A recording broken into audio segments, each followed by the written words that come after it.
Sir reforms కోసం ఎప్పుడు fight చేస్తూనే ఉంటారు మీరు, అలుపెరగని పోరాటం చేస్తున్నారు. ఫస్ట్ అప్రిషియేషన్ చేయాలి మీకు. అవసరం లేకపోయినా కానీ ఒక సమాజం కోసం ఒక త్యాగం అనుకోవాలి. అవసరం లేకపోవటం కాదు, అవసరం. ఇప్పుడు మన కోసం మనం చేసుకుంటున్నాం. నేను ఎప్పుడు చెప్తుంటాను, ఇది పెద్ద గొప్ప విషయం ఏం లేదు. ఇప్పుడు దోమలు ఉన్నాయి, మీరు ఎంత గొప్పవాళ్ళైనా, ఎంత మేడ కట్టుకున్నా, ఎంత డబ్బు ఉన్నా, అక్కడ పక్కన పూరిగుడిసెలో పోరగాడిని కొట్టిన దోమ మన ఇంటికి వస్తుంది. మనకే డెంగ్యూ వైరస్ వస్తుంది, చికెన్ గన్యా వేస్తుంది, మలేరియా వేస్తుంది, మరో తప్పిస్తుంది. కానీ దోమను కంట్రోల్ చేయాలంటే కేవలం నా ఇంట్లో నేనేదో ఆల్ అవుట్ మరొకటి పెట్టుకుంటే చాలదు. ఇది అర్థమైతే చాలు. అది అందరికీ రావాలి కదా. దీనిలో త్యాగాలని లేవు. మన ఉమ్మడి అవసరాలు మన బతుకుని శాసిస్తాయి.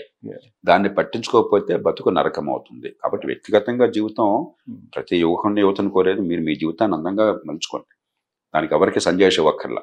నిజాయితీగా చేస్తున్నంత వరకు సమాజంలో 10 మందికి అవసరం వస్తువుల్ని, సేవలను ఉత్పత్తి చేసి మీరు జీవితంలో గౌరవంగా బతుకుతున్నంత వరకు దానికి ఎవరికి సంజాయిషి ఇవ్వక్కర్లా. కానీ కాస్త మంది హితం కూడా పట్టించుకోవాలి. ఈ దోమల నివారణ పట్టించుకోకపోతే మన బతుకు నరకం అవుతుంది. ఇదే మనం చేస్తుంది. మన ఇంట్లో పనులతో పాటు సమాజంలో కొన్ని మన బతుకుని శాసిస్తాయి అన్నది. సో ఇంతమంది చేస్తున్నప్పుడు కూడా, ఫైట్ చేస్తున్నారు చాలా మంది ఇలాంటి వాళ్ళు చేస్తున్నప్పుడు కూడా, ఈ రిఫార్మ్స్ అనేది ఫైట్ చేశారు మీరు, ఎన్నికల రిఫార్మ్స్ కూడా ఫైట్ చేశారు. కానీ ఇప్పుడు ఇస్తున్నటువంటి హామీలు ఏదైతే ఉన్నాయో సార్, అవి నిజంగా మనం భారత్ని లేదంటే రాష్ట్రాలని సరైన మార్గంలో తీసుకెళ్తున్నట్టు అనిపిస్తుంది? ఖచ్చితంగా సమాధానం ఒక్కటే కాదు అని కదా. ఇప్పుడు మనంతా పోరాడుతుంది అదే కదా. కానీ సుబ్బారావు మన దేశంలోనే కాదు, ఇది అంత నిరాశ అక్కర్లా. ప్రపంచంలో ప్రతి ప్రజాస్వామ్యంలో కూడా ఈ సమస్య ఉన్నది. కీలకమైన అంశం ఏంటంటే ఎన్నికల్లో మీరు ఎన్నికలను పక్కన పెట్టండి, రాజకీయం పక్కన పెట్టండి, కుటుంబాన్ని గురించి ఆలోచించండి. మీకు పిల్లలు ఉన్నారు కదా, పిల్లల్ని పెంచారు, ఇప్పుడు ఏదో స్థాయిలో ఉంటారు. పిల్లల పెంపకంలో ప్రతి తల్లికి తండ్రికి కలిగే బాధ ఏంటి? పిల్లోడో పిల్లో అమ్మ ఇప్పుడు టీవీ చూస్తానంటాడు, రాత్రి 10 అయినా 11 అయినా మొబైల్ ఫోనో లేకపోతే స్క్రీనో చూస్తుంటానంటాడు. నాన్న నిద్రపోయటం, నిద్రపోకపోతే ఆరోగ్యం చెడిపోతుంది, లేకపోతే బయట పోయి ఆడుకో, ఊరికే దీని ముందు వీడియో గేమ్ ఆడుకోబాకు. పిల్లలు ఎదురు తిరుగుతారు, కోపం తెచ్చుకుంటారు మనలో కొన్నిసార్లు, బడాలు మూసేస్తారు. అంటే ఏమిటి? ప్రతి జీవికి కూడా తాత్కాలికమైనటువంటి ప్రయోజనము, దీర్ఘకాలిక ప్రయోజనము, దీనికి మధ్య ఒక క్లాష్ ఉంటుంది. మన కుటుంబంలో ఏమవుతుంది? తల్లిదండ్రులకి పిల్లల మీద, మరి పిల్లలకి పూర్తిగా మేము ఆధారపడ్డారు కదా, కాబట్టి మన మీద మన కాలం మీద పెత్తనం ఉంది. సమాజం దాన్ని అంగీకరిస్తుంది.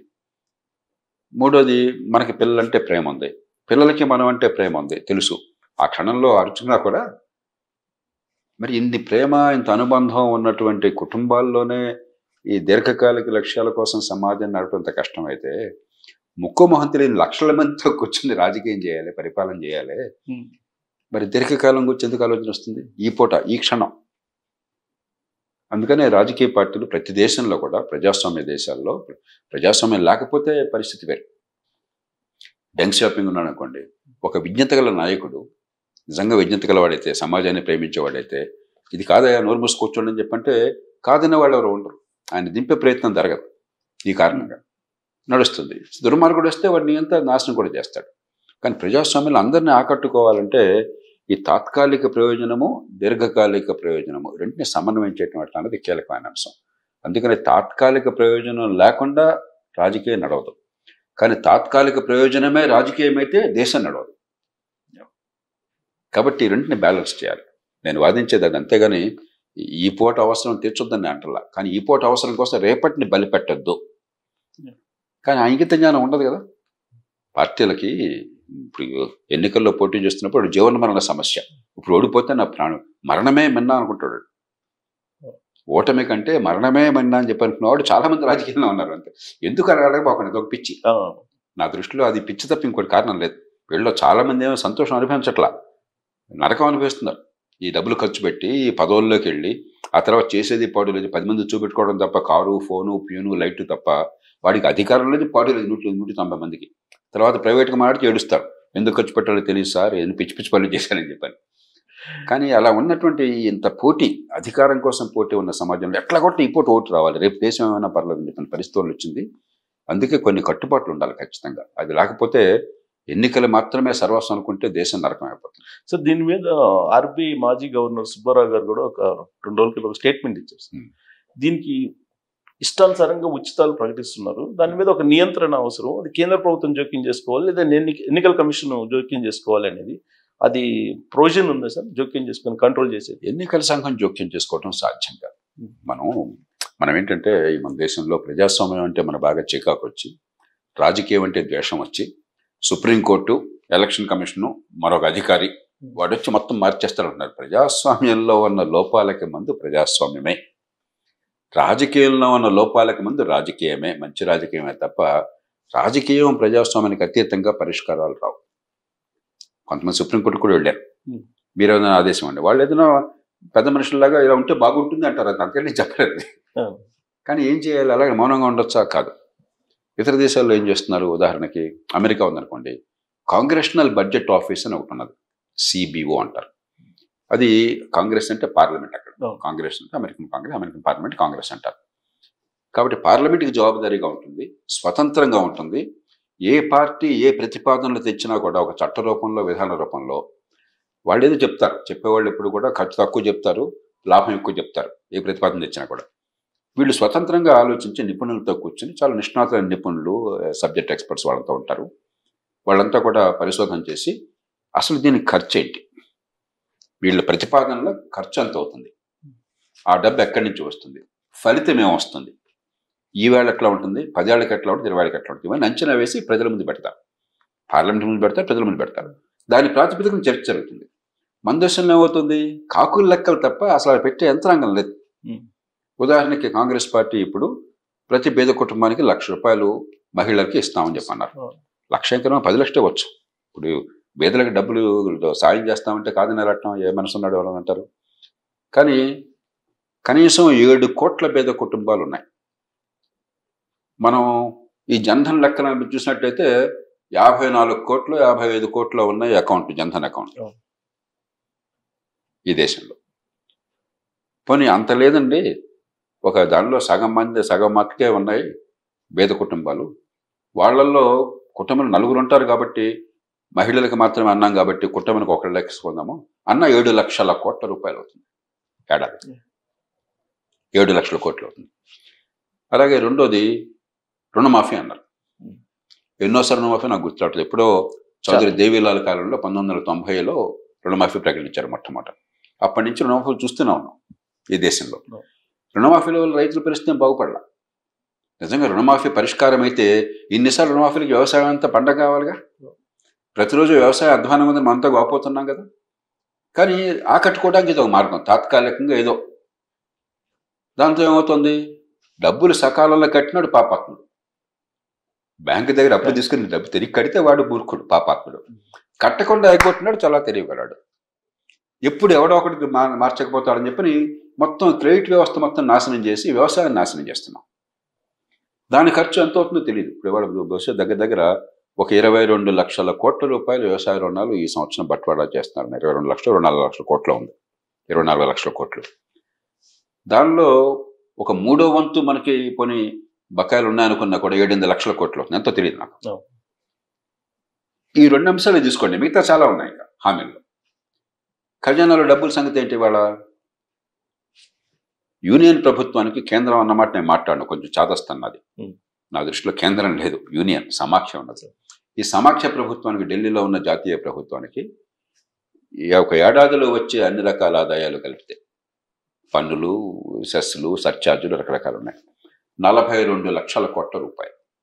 నేను సంవత్సరం బడ్జెట్లో అంకెలు చెప్తున్నాను. దానిలో 22,74,000 కోట్ల రూపాయలు రాష్ట్రాలకు వివిధ రూపాయల్లో బదిలీ అవుతుంది. అంటే మిగిలింది మరి 19,26,000 కోట్ల రూపాయలు. దానిలో 11,91,000 కోట్ల రూపాయలు వడ్డీలు చెల్లింపులు ఉన్నాయి.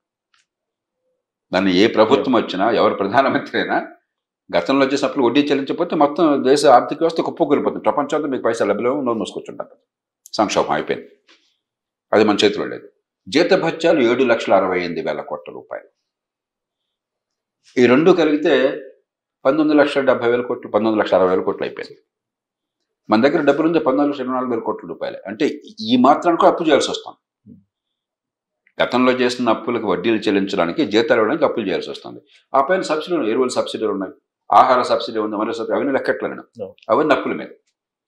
ఇట్లా ఉండగా వీళ్ళు ఇండియన్ ప్రకారం ఇంకొక 20 లక్షల కోట్లు కొత్తగా ఖర్చు చూపెట్టేస్తున్నారు. పైసా డబ్బులు లేవు. అంటే అప్పు చూసి పప్పు కూడా అవుతుంది. ఈ మాటలు చెప్పేవాళ్ళు మీరు నేను తప్పేవారు లేవు. ఎందుకని? ప్రామాణికంగా లెక్కలు లేవు ఎక్కడ. మేము చేస్తామండి, పత్రికల్లో కూడా టీవీల్లో కూడా ఇలా ఇస్తాము అంటున్నారు తప్పితే మేము అన్నీ ఇచ్చేస్తాం, అందరికి పంపిణీ చేస్తాం, ఎక్కడి నుంచి చేస్తామనే మాట అట్లా. ఎందుకని? ప్రామాణికంగా అంకెలు లేవు.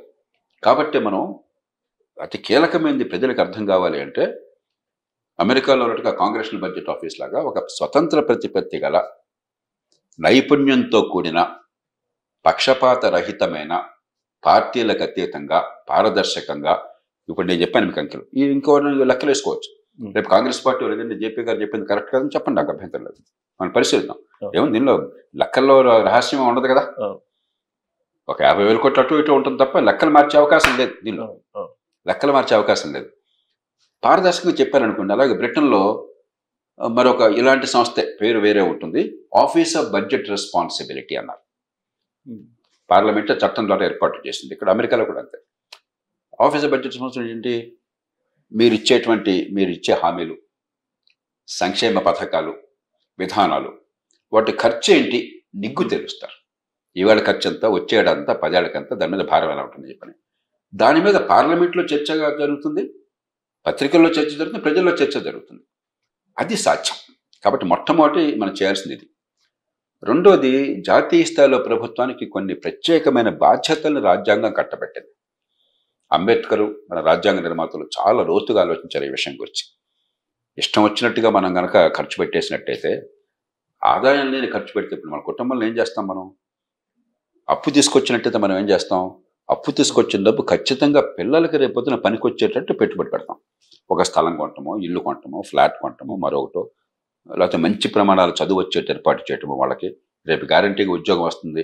ఇప్పుడు ఐఎస్పీలో ఏదో కోర్సుకు వచ్చారు, లేకపోతే ఐఐటీలో ఉంది, అక్కడ ఫీజులు కట్టాలి, డబ్బులు లేవు, అప్పు తీసుకొచ్చినా కూడా అంతకంటే ఎక్కువ జీతం వస్తుంది ఆ నమ్మకంతో అలా ఖర్చు పెడతాం. అంతేగాని సరదాగా పార్టీ కోసమో, ఇంట్లో ఏదో సంబరం ఉంది, ఫంక్షన్ ఉంది, దానికోసమో అప్పులు తీసుకొచ్చి పిల్లల మీద అప్పుల భారం పెట్టేసి డబ్బంతా దుబారా ఖర్చు అయిపోతే ఆ కుటుంబం ఏమైపోతుంది? కాబట్టి రాజ్యాంగంలో ఏం చేశారంటే 2 ఏర్పాట్లు చేశారు. 293 అధికరణం అని ఒకటి ఉన్నది, చాలా కీలకమైన అధికరణం.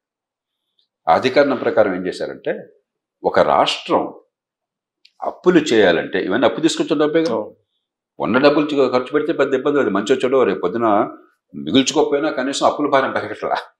అప్పులు తీసుకొచ్చిన డబ్బే కదా. అప్పు తీసుకొచ్చేటైతే ముందస్తుగా జాతీయ స్థాయిలో సమాఖ్య ప్రభుత్వం అనుమతిని పొందాలి అని పెట్టారు. ఎందుకు పెట్టారు అది? ఈ దేశంలో ఆర్థిక వ్యవస్థకు భరోసా ఇచ్చేది ఒకే ప్రభుత్వం. అది తమిళనాడు కాదు, కర్ణాటక కాదు, తెలంగాణ కాదు, ఆంధ్రప్రదేశ్ కాదు, కేరళ కాదు, మహారాష్ట్ర కాదు. ఇది జాతీయ స్థాయిలో ఉన్న ప్రభుత్వం. మన దేశంలో ప్రభుత్వాల ఆర్థిక స్థిరత్వానికి భరోసా ఇచ్చేది ఒకటే ప్రభుత్వం, అది జాతీయ స్థాయి ప్రభుత్వం. రూపాయి విలువ కావచ్చు, విదేశాల్లో మనకు పరపతి కావచ్చు, దేశం పరపతి కావచ్చు, అప్పులు వచ్చే అవకాశం కావచ్చు, దాన్ని బట్టి వడ్డీ రేట్ల నిర్ణయం కావచ్చు, ఇవన్నీ కూడా జాతీయ స్థాయి ప్రభుత్వం ఆధారపడి ఉన్నాయి. ఎందుకని ఒక రాష్ట్రంలో ఇష్టం వచ్చినట్టు వాళ్ళు తగదా నాశనం చేస్తే మిగతా అన్ని రాష్ట్రాలు దెబ్బతింటాయి. కాబట్టి ఆ బాధ్యతను జాతీయ స్థాయి ప్రభుత్వం పెట్టారు. అట్లాగే ఇంకోటి ఏం చేశారు, ఒక రాష్ట్రం ఒక స్థితి దాటినట్టయితే, ఇక దివాలా తీసేసి జీతభత్యాలు కూడా చెల్లించలేక, అప్పులు కూడా చెల్లించే పరిస్థితి లేకుండా అప్పులు పుట్టిన పరిస్థితి వచ్చినట్టయితే, అప్పుడు ఆ రాష్ట్రం ఆర్థిక వ్యవస్థ మొత్తం మీద అధికారాన్ని పార్లమెంటుకి, జాతీయ స్థాయిలో ప్రభుత్వానికి పెట్టేశారు. ఫైనాన్షియల్ ఎమర్జెన్సీ అంటారు. ఈ 2 ఎందుకు పెట్టారు? ఒక ఫెడరల్ వ్యవస్థలో, దేశ ఆర్థిక వ్యవస్థ విషయంలో ఫెడరల్ లేదు, సమాఖ్య లేదు. ముందు దేశాన్ని కాపాడుకోవాలని చెప్పని వీటిని చాలా సమర్థంగా అమలు చేయాలి. ఉదాహరణకి ఒక చిన్న నిబంధన గట్టిగా పెట్టామనుకోండి, రాష్ట్రంలో కావచ్చు, జాతీయ స్థాయిలో కావచ్చు, ప్రభుత్వం మీరు ఏం చేసినా, ఏ పందారాలు చేసినా, ఏ పంపిణీలు చేసినా, ఇప్పుడు ఈ మధ్య ప్రజాపనిగా డిస్ట్రిబ్యూషన్ పంపిణీ చేస్తామని ప్రకటిస్తున్నారు. మీకు వచ్చే పన్నుల డబ్బుల్లోంచి మీరు ఏదన్నా చేసుకోండి, జీతభత్యాలు, వడ్డీ చెల్లింపులు, పంపిణీలు మీ ఇష్టం, కానీ మీకు వచ్చే అది ప్రతి సంవత్సరం వచ్చే ఆదాయం. అప్పులు చేసిన డబ్బు రూపాయి కూడా దానికి వెళ్ళడానికి వెళ్ళదు. ఆ ఒక్క రూల్ ఖరాఖండిగా పెట్టి దాన్ని అమలు చేస్తే అది అందరికీ అమలు కావాలి, రాష్ట్రాలకు అమలు కావాలి, జాతీయ స్థాయిలో కూడా అమలు కావాలి. అది చేసి ఇంతకు దాటుతోంది వీళ్ళ హామీలు అని చెప్పి అన్నమాట కనుక ప్రజల ముందు పెట్టినట్టయితే ఒక స్వతంత్రంగా నిజాయితీగా చేసే సంస్థ, అప్పుడు చర్చ మరింత సరిగ్గా జరుగుతుంది. ఈ పార్టీలు పిచ్చి హామీలు ఇచ్చినా కూడా రేపొద్దున ఇష్టం వచ్చినట్టు రాష్ట్రాలను దేశాన్ని నాశనం చేసే అవకాశం ఉండదు.